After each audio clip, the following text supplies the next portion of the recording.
Europe, the gold mine, the one amongst many places that seems to have answers to most Nigerian youth's problems. Some would even say, if only I could make it out of this godforsaken country, Nigeria. Well, they are not far from the truth. Actually, this is the image of Europe as seen on television.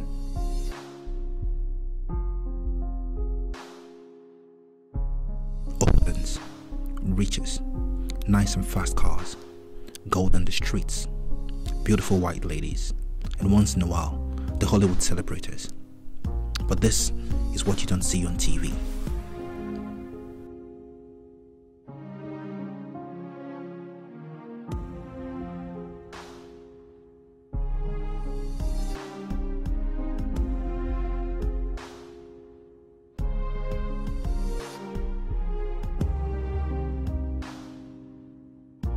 I think we deviated a little bit. This shot was not meant to criticize any TV outfit or judge, but it tells courageous stories of the Nigerians who are creating the greener pastures that the country they reside cannot provide.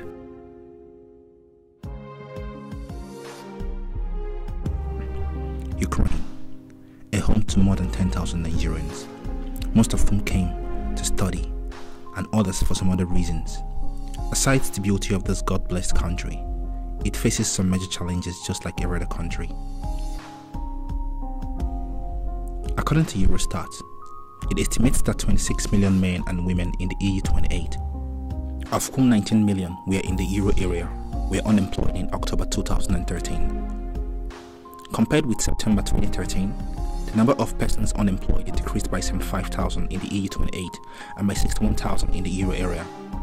Compared with October 2012, unemployment rose by 512,000 in the EU28 and by 615,000 in the EU area. This goes to show the constant demarcation of the green lands most of our youths hope for. Still again, this is not about the stats. Let's take you to the city that holds about 40% of all Nigerians that stay in Ukraine. Lugansk, the beautiful city of gods and Ukrainian beauties. Lugansk houses at least 3,000 to 4,000 Nigerians, most of whom are students. As you would expect, most came in search of the greener pastures, hoping to work while studying. But unfortunately, Ukraine doesn't offer that for foreigners, at least the ones that came with a student visa. So this being the case, most students depend on the financial support from home for survival. The genes of the country. Then secondly, there are no job opportunities here, so every person is sort of dependent on their parents. I know some people want to work, would like to work in school because I feel it's fun and it's a good experience, but they're depriving we foreigners here from that experience. Before coming here, I must confess, I thought there were going to be job opportunities because I prepared everything, my mind and my soul, everything that I'm going to make money as I'm studying. But unfortunately, there is no job here for students, especially people that do not come here with business visa. But this documentary is neither about the country, about the students, or even about unemployment. But the story of hope, hard work and courage that emerges from the city that could even be ignored on the map.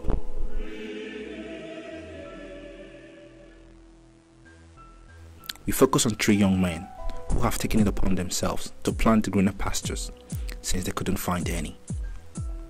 One of them is Abisoya Debi, a 5th-year medical student who is also a photographer. He runs the small-scale business from his apartment and mans at least 3 extra workers since he started a few years back.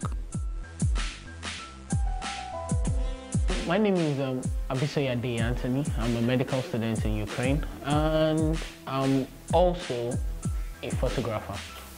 Basically, I know photography and medicine, there are 2 extremes, but it's all about priority and how to balance. And I think that's what I pretty much do. I spend most of my hours in school and in library, and what I do is I use photography as my distraction, and when I want to cool off, when I want to relax, and I want to have good quality time to myself, I think I spend my time in the studios, and I try to do pretty much what I can do. But it's all about priority. I place much priority on my books, and I go to school.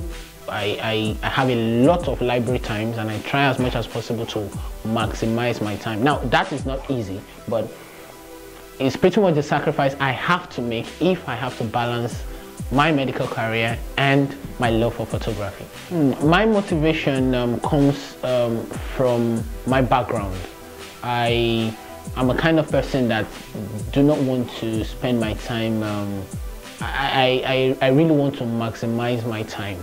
And back then, when in Nigeria, I know that to be what I want to be that person that I really want to be, I have to drain myself. I have to deny myself of a lot of things. So when I came to Ukraine, I came to study medicine. Basically, I wanted a medical degree. I want to practice as a doctor, and I'm going to practice as a doctor. But I wanted something on the side. I wanted a distraction, and I had love for photography. I got my first camera when I got into this country, and ever since then, I've been shooting higher.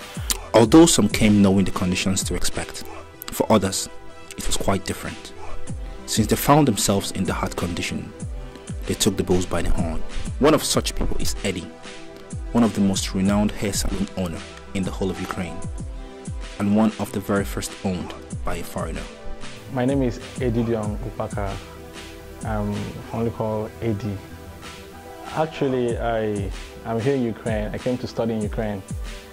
So, but along the path of studying, some other thing came along the path, just to fulfill the purpose of being here. Actually, back home in Nigeria, we always have this impression that when you travel outside, that means all is made. You see, but when I actually came to Ukraine, it was below my expectation. When I came, though before I came to Ukraine, actually the person that's supposed to bring me to Ukraine, sent me that he told me they was working in Ukraine. So I actually came, okay, when I come to Ukraine, while I'm schooling, I'm going to work and stuff like that. So but when I reached Ukraine, it was different.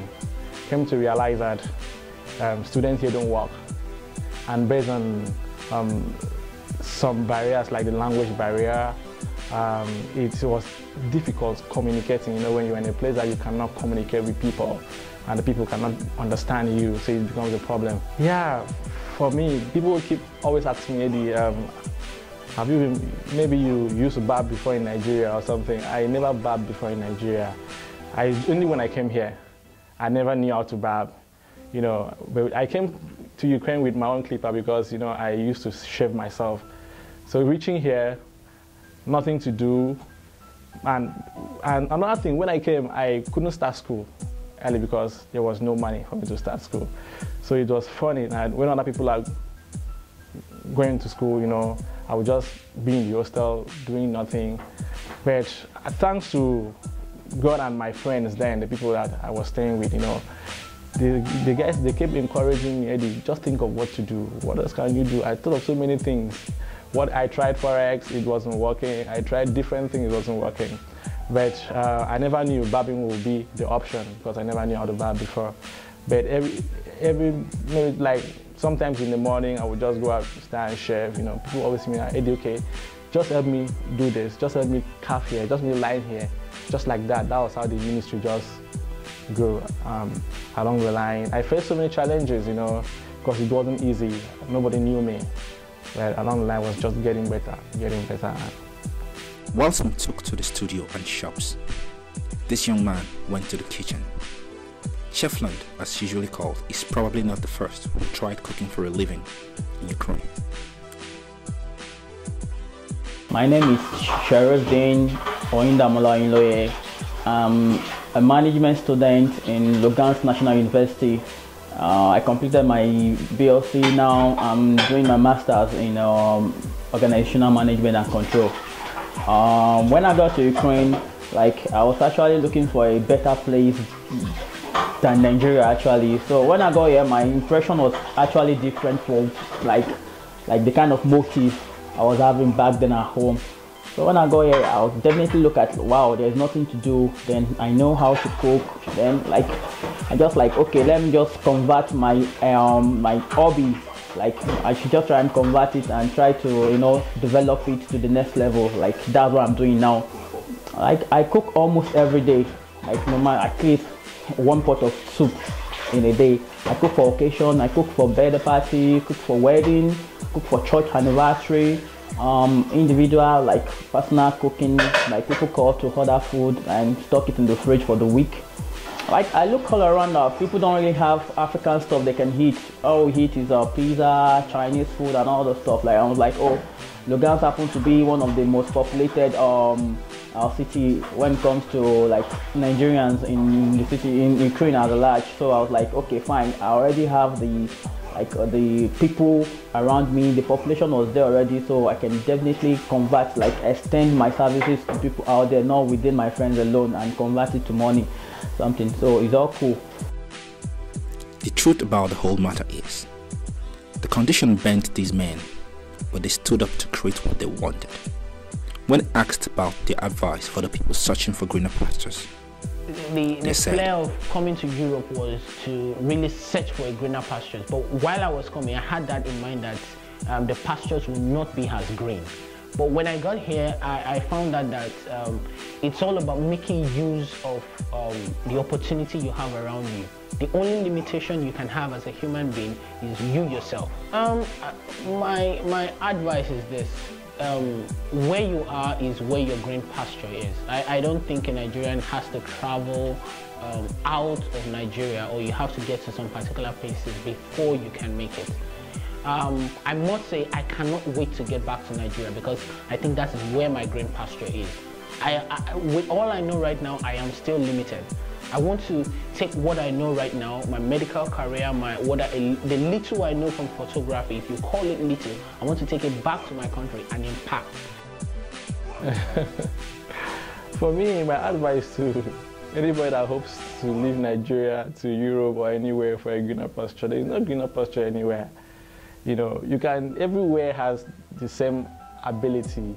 It depends on individual. There are people here and then it's hell for them. There are people in US and any other places, hell for them. So it dies on individual. But one thing is just look on God, because He's just a solution. Because if you look on Him, He will definitely direct your path. And try your best too as an individual, and believe that you can make it. And definitely I know you can make it. Like basically, like instead of wasting a lot of money in getting a visa and you get to a place you don't have this kind of freedom to work, even like it's very difficult for you to create a job for yourself if at all you have like these ideas of job. It's better to convert that money, as in you can invest the money in Nigeria and definitely get something like better. Because if you compare Nigeria and here, the kind of expenses and the bills you pay and all those stuff, it's better to stay back home and invest the money you have into something. It's not about maybe going out of Nigeria before you make it in life. Well, of course, we won't deny the factors that limit us in our dear country. Neither can we pretend that some people didn't find a greener pasture somewhere else. But for how long can we keep depending on others for our grass? The greener pasture were of course planted by individuals who made the decision to groom the garden, and the time for us to get to action is now. It was Henry Van Dyke that said, "Use what talents you possess. The woods would be very silent if no birds sang there except those that sang best." And if we keep our skills and talent from developing because we are hoping to find a greener pasture somewhere, sooner or later, old age would hit us, and only then you will realize that the gold mine you went in search of was right under your apartment.